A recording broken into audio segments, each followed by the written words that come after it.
ओम शांति। 17 जून 2025 बाबा के महावाक्य। मीठे बच्चे, अपना कल्याण करना है तो हर प्रकार की परहेज रखो। फूल बनने के लिए पवित्र के हाथ का शुद्ध भोजन खाओ। प्रश्न: तुम बच्चे अभी यहाँ ही कौन सी प्रैक्टिस करते हो जो 21 जन्म तक रहेगी? उत्तर: सदा तन मन से तंदुरुस्त रहने की प्रैक्टिस तुम यहाँ से ही करते हो। तुम्हें दधीची ऋषि मिसल यज्ञ सेवा में हड्डियां भी देनी है, लेकिन हठ योग की बात नहीं है। अपना शरीर कमजोर नहीं करना है। तुम योग से 21 जन्मों के लिए तंदुरुस्त बनते हो। उसकी प्रैक्टिस यहाँ से करते हो। ओम शांति। कॉलेज अथवा यूनिवर्सिटी होती है तो टीचर भी स्टूडेंट तरफ देखते हैं। गुलाब का फूल कहाँ है? फ्रंट में कौन बैठे हुए हैं? यह भी बगीचा है, परंतु नंबरवार तो है ही। यहाँ ही गुलाब का फूल देखता हूँ, फिर बाजू में रतन ज्योति, कहाँ अक भी देखता हूँ। बागवान को तो देखना पड़े ना। उस बागवान को ही बुलाते हैं कि आकर इस कांटों के जंगल को खत्म कर फूलों का कलम लगाओ। तुम बच्चे प्रैक्टिकल में जानते हो कैसे कांटों से फूलों का सैपलिंग लगता है। तुम्हारे में भी बहुत थोड़े हैं जो इन बातों का चिंतन करते हैं। यह भी तुम बच्चे जानते हो। वह बागवान भी है, खिवैया भी है, सबको ले जाते हैं। फूलों को देख बाप भी खुश होते हैं। हर एक समझते हैं हम कांटों से फूल बन रहे हैं। नॉलेज देखो कितनी ऊंची है। इस समझने में भी बहुत बड़ी बुद्धि चाहिए। यह है ही कलयुगी नरकवासी। तुम स्वर्गवासी बन रहे हो। सन्यासी लोग तो घर बार छोड़ भाग जाते हैं। तुमको भागना नहीं है। किसी किसी घर में एक कांटा है तो एक फूल है। बाबा से कोई पूछते हैं, बाबा बच्चे की शादी कराए? बाबा कहेंगे, भल कराओ, घर में रखो, संभाल करो। पूछते हैं, इससे ही समझा जाता है हिम्मत नहीं है। तो बाबा भी कह देते हैं, भल करो। कहते हैं, हम तो बीमार रहते हैं, फिर बहू आएगी, उनके हाथ का खाना पड़ेगा। बाबा कहेगा, भल खाओ, ना करेंगे क्या? सर्कमस्टेंस ऐसे हैं, खाना ही पड़े, क्योंकि मोह भी तो है ना। घर में बहू आई तो बात मत पूछो, जैसे कि देवी आ गई, इतने खुश होते हैं। अब यह तो समझने की बात है। हमको फूल बनना है तो पवित्र के हाथ का खाना है। उसके लिए अपना प्रबंध करना है। इसमें पूछना थोड़े ही होता है। बाप समझाते हैं, तुम देवता बनते हो, इसमें यह परहेज चाहिए। जितनी जास्ती परहेज रखेंगे उतना तुम्हारा कल्याण होगा। जास्ती परहेज रखने में कुछ मेहनत भी होगी। रास्ते में भूख लगती है, खाना साथ में ले जाओ। कोई तकलीफ होती है, लाचारी है, तो स्टेशन वालों से डबल रोटी ले खाओ। सिर्फ बाप को याद करो। इनको ही कहा जाता है योग बल। इसमें हठयोग की कोई बात नहीं है। शरीर को कमजोर नहीं बनाना है। दधीची ऋषि मिसल हड्डी हड्डी देनी है। इसमें हठयोग की बात नहीं है। ये सब है भक्ति मार्ग की बातें। शरीर को तो बिल्कुल तंदुरुस्त रखना है। योग से 21 जन्मों के लिए तंदुरुस्त बनना है। यह प्रैक्टिस यहाँ ही करनी है। बाबा समझाते हैं, इसमें पूछने की दरकार नहीं रहती। हाँ, कोई बड़ी बात है, उसमें मूंझते हो तो पूछ सकते हो। छोटी छोटी बातें बाबा से पूछने में कितना टाइम जाता है। बड़े आदमी बहुत थोड़े बोलते हैं। शिव बाबा को कहा जाता है सद्गति दाता। रावण को सद्गति दाता थोड़े ही कहेंगे। अगर होता तो उनको जलाते क्यों। बच्चे समझते हैं रावण तो नामी ग्रामी है। भल ताकत रावण में बहुत है, परंतु दुश्मन तो है ना। आधा कल्प रावण का राज्य चलता है, परंतु कब महिमा सुनी है? कुछ भी नहीं। तुम जानते हो रावण 5 विकारों को कहा जाता है। साधु संत पवित्र बनते हैं तो उन्हों की महिमा करते हैं ना। इस समय के मनुष्य तो सब पतित हैं। भल कोई भी आए, समझो कोई बड़े आदमी आते हैं, कहते हैं बाबा से मुलाकात करे। बाबा उनसे क्या पूछेंगे? उनसे तो यही पूछेंगे कि राम राज्य और रावण राज्य कब सुना है? मनुष्य और देवता कब सुना है? इस समय मनुष्यों का राज्य है या देवताओं का?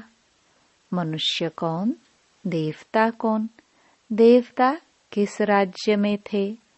देवताएं तो होते हैं सतयुग में, यथा राजा रानी तथा प्रजा। तुम पूछ सकते हो कि यह नई सृष्टि है या पुरानी। सतयुग में किसका राज्य था? अभी किसका राज्य है? चित्र तो सामने है। भक्ति क्या है, ज्ञान क्या है, यह बाप ही बैठ समझाते हैं। जो बच्चे कहते बाबा धारणा नहीं होती, उन्हें बाबा कहते अरे अलफ और बे तो सहज है ना। अलफ बाप ही कहते हैं मुझ बाप को याद करो तो वर्षा मिल जाएगा। भारत में शिव जयंती भी मनाते हैं, परंतु कब भारत में आकर स्वर्ग बनाया?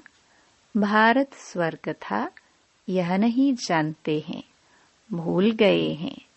तुम कहेंगे हम भी कुछ नहीं जानते थे कि हम स्वर्ग के मालिक थे। अब बाप द्वारा हम फिर से देवता बन रहे हैं। समझाने वाला मैं ही हूँ। सेकंड में जीवन मुक्ति गाया हुआ है, परंतु इनका भी अर्थ थोड़े ही समझते हैं। सेकंड में तुम स्वर्ग की परियां बनते हो ना। इनको इंद्र सभा भी कहते हैं। वह फिर इंद्र समझते हैं बरसात बरसाने वाले को।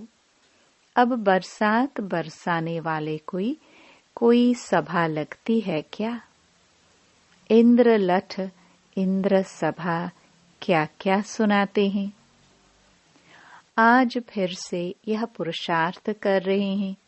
पढ़ाई है ना, बैरिस्टरी पढ़ते हैं तो समझते हैं कल हम बैरिस्टर बनेंगे। तुम आज पढ़ते हो, कल शरीर छोड़ राजाई में जाकर जन्म लेंगे। तुम भविष्य के लिए प्रारब्ध पाते हो।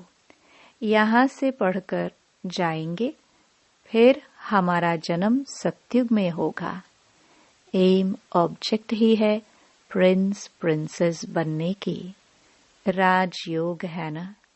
कोई कहे बाबा हमारी बुद्धि नहीं खुलती, यह तो तुम्हारी तकदीर ऐसे है। ड्रामा में पार्ट ऐसा है, उसको बाबा चेंज कैसे कर सकते हैं? स्वर्ग का मालिक बनने के लिए तो सब हकदार हैं, परंतु नंबरवार तो होंगे ना। ऐसे तो नहीं सब बादशाह बन जाए। कोई कहते ईश्वरीय ताकत है तो सबको बादशाह बना दे, फिर प्रजा कहाँ से आएगी? यह समझ की बात है ना। इन लक्ष्मी नारायण का राज्य था। अभी तो सिर्फ नाम मात्र महाराजा महारानी है। टाइटल भी दे देते हैं। लाख दो देने से राजा रानी का लक़ब मिल जाता है। फिर चाल भी ऐसी रखनी पड़े। अभी तुम बच्चे जानते हो, हम श्रीमत पर अपना राज्य स्थापन कर रहे हैं। वहां तो सब सुंदर गोरे होंगे। इन लक्ष्मी नारायण का राज्य था ना। शास्त्रों में कल्प की आयु लंबी लिख देने से मनुष्य भूल गए हैं। अभी तुम पुरुषार्थ कर रहे हो सांवरे से सुंदर बनने का। अब देवताए काले होते हैं क्या? श्री कृष्ण को सांवरा, राधे को गोरा दिखाते हैं। अब सुंदर तो दोनों सुंदर होंगे ना। फिर काम चिता पर चढ़ दोनों काले बन जाते हैं। वहाँ है सुनहरी दुनिया के मालिक, यह है काली दुनिया। तुम बच्चों को एक तो अंदर में खुशी रहनी चाहिए और दैवी गुण भी धारण करने चाहिए। कोई कहते हैं बाबा बीड़ी नहीं छूटती है। बाबा कहेंगे अच्छा बहुत पियो। पूछते हो तो क्या कहेंगे? परहेज में नहीं चलने से गिरोगे। खुद अपनी समझ होनी चाहिए ना। हम देवता बनते हैं तो हमारी चाल चलन खान पान कैसा होना चाहिए? सब कहते हैं हम लक्ष्मी को नारायण को वरेंगे। अच्छा अपने में देखो ऐसे गुण हैं। हम बीड़ी पीते हैं फिर नारायण बन सकेंगे? नारद की भी कथा है ना। नारद कोई एक तो नहीं है ना। सब मनुष्य भक्त नारद हैं। बाप कहते हैं देवता बनने वाले बच्चे अंतर्मुखी बन अपने आप से बातें करो कि जब हम देवता बनते हैं तो हमारी चलन कैसी होनी चाहिए। हम देवता बनते हैं तो शराब नहीं पी सकते, बीड़ी नहीं पी सकते, विकार में नहीं जा सकते, पतित के हाथ का नहीं खा सकते, नहीं तो अवस्था पर असर हो जाएगा। यह बातें बाप बैठ समझाते हैं। ड्रामा के राज को भी कोई नहीं जानते हैं। यह नाटक है।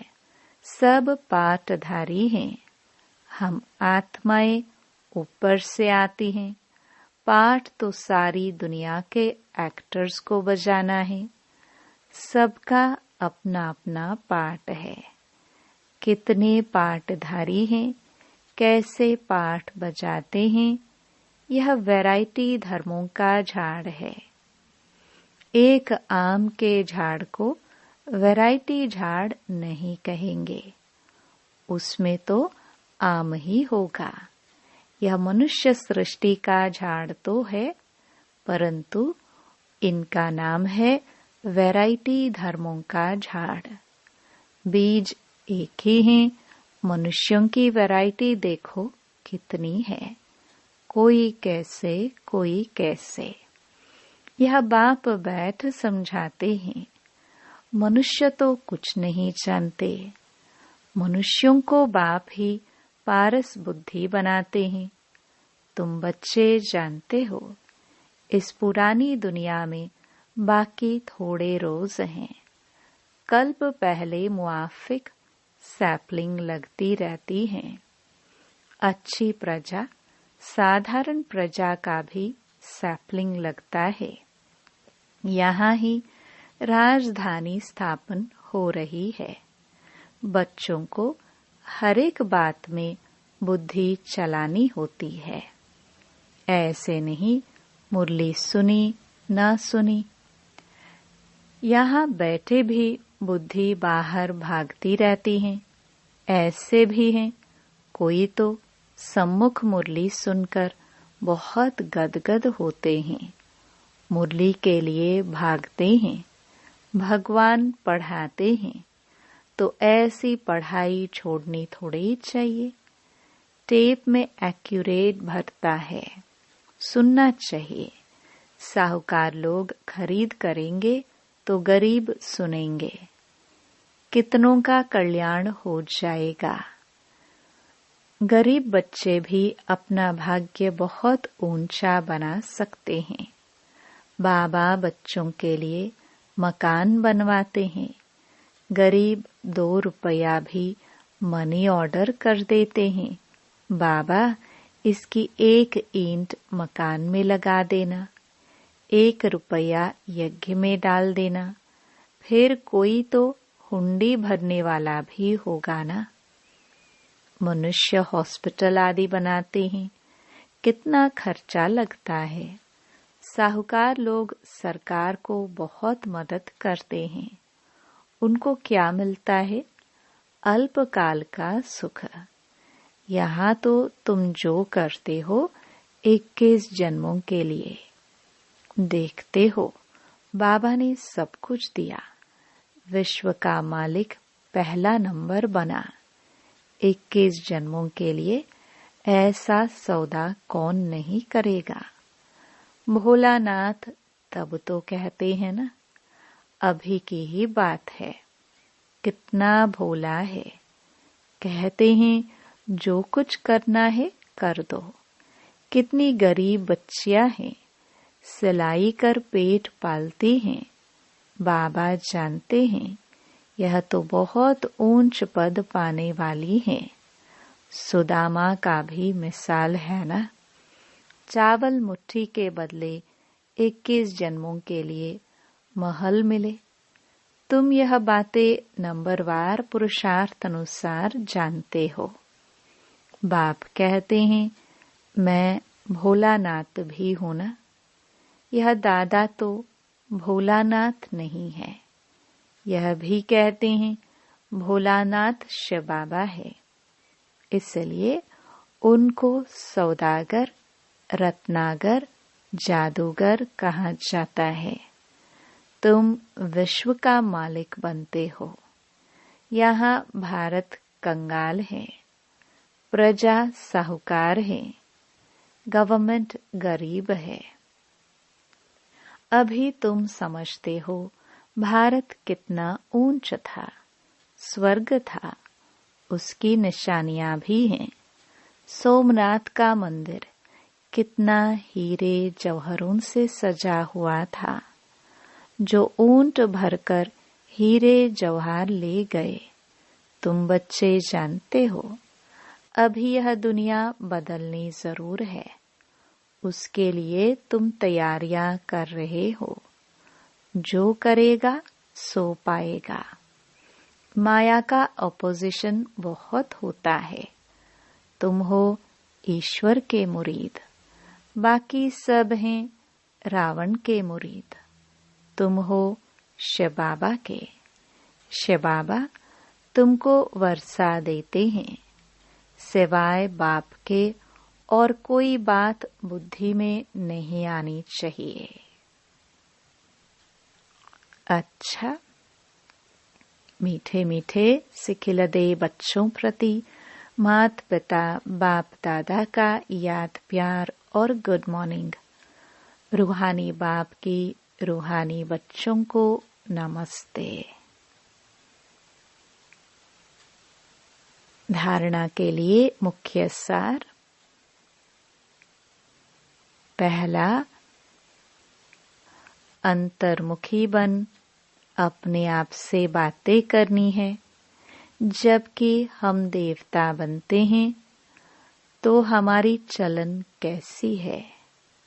कोई अशुद्ध खान पान तो नहीं है। दूसरा,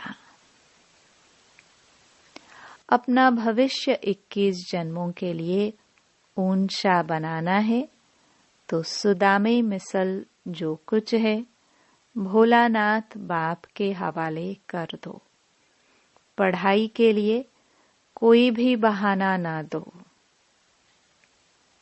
वरदान आदि और अनादि स्वरूप की स्मृति द्वारा अपने निजी स्वधर्म को अपनाने वाले पवित्र और योगी भव।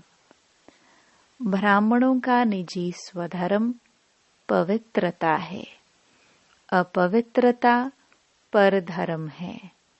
जिस पवित्रता को अपनाना लोग मुश्किल समझते हैं वह आप बच्चों के लिए अति सहज है, क्योंकि स्मृति आई कि हमारा वास्तविक आत्म स्वरूप सदा पवित्र है। अनादि स्वरूप पवित्र आत्मा है और आदि स्वरूप पवित्र देवता है।